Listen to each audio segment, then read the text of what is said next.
मालकानगिरी जिला मुख्यमंत्री गस्त। आज मालकानगिरी जिला गस्त करिसेंती मुख्यमंत्री मोहन माछी। मालकानगिरी जिला MV3 BSF कैंप हेलीपैड रे अपराह्न 4टारे पहुंचीथिले। मुख्यमंत्री राजस्व मंत्री सुरेश पुजारी, मुख्य शासन सचिव मनोज आहूजा, स्वतंत्र रिलीफ कमिशनर देवरंजन सिंह मध्य मालकानगिरी गस्त करिसेंती। जिला परिषद सम्मेलन कक्ष में मालकानगिरी जिलापाल सह जिलार विभिन्न विभागीय अधिकारी गुरुत्वपूर्ण बैठक करिसेंती। बन्या प्रभावित अंचल में क्षयक्षति नहीं समीक्षा बैठक करथिले। बन्या समय लोकों को सचेतन करने सह जिला प्रशासन बन्या मुकाबला पई प्रस्तुत थिबा जीरो कैजुअलिटी सह विशेष क्षयक्षति होई नाही। जिले में ओड्राफ अग्निशम विभाग उद्धार कार्य पई प्रशंसा करिसेंती राजस्व मंत्री। आवश्यक पड़िले जिले में NDRF टीम सह पर्याप्त हेलिकॉप्टर व्यवस्था करा जायतिला।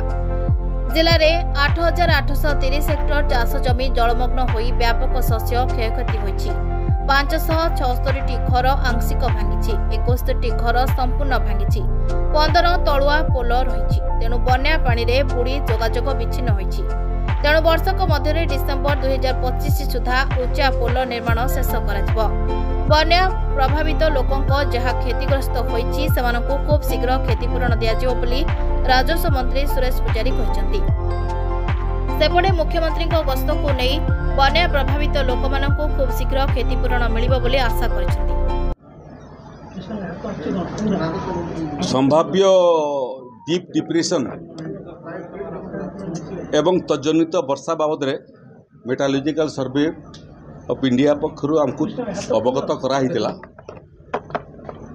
ये क्रम मालकानगिरी देकरी लघुचाप गति कर कोरापुट मालकानगिरी देकरी पूरी ढेंकानाल देकरी छत्तीसगढ़ पर्यंत जीव एवं ये तथ्य डिजास्टर मैनेजमेंट डिपार्टमेंट से माने जिला प्रशासन मान को मध्य अवगत करथिले एवं कोरापुट जिला एवं मालकानगिरी जिला उभय जिला क्षतिग्रस्त होवार संभावना दृष्टि आगुरु राज्य सरकार जिला प्रशासन को सतर्क करने फल जिला प्रशासन मध्य सतर्क थिले। द्वितीय विषय होची जे केंद्र सरकार मध्य जो पूर्व अनुमान करा जाइथिला से बाबद रे मध्य माननीय केंद्र गृह मंत्री श्रीयुक्त अमित शाह ओडिशार माननीय मुख्यमंत्री श्रीयुक्त मोहन चरण माझी सांगे मध्य संपर्क रे थिले।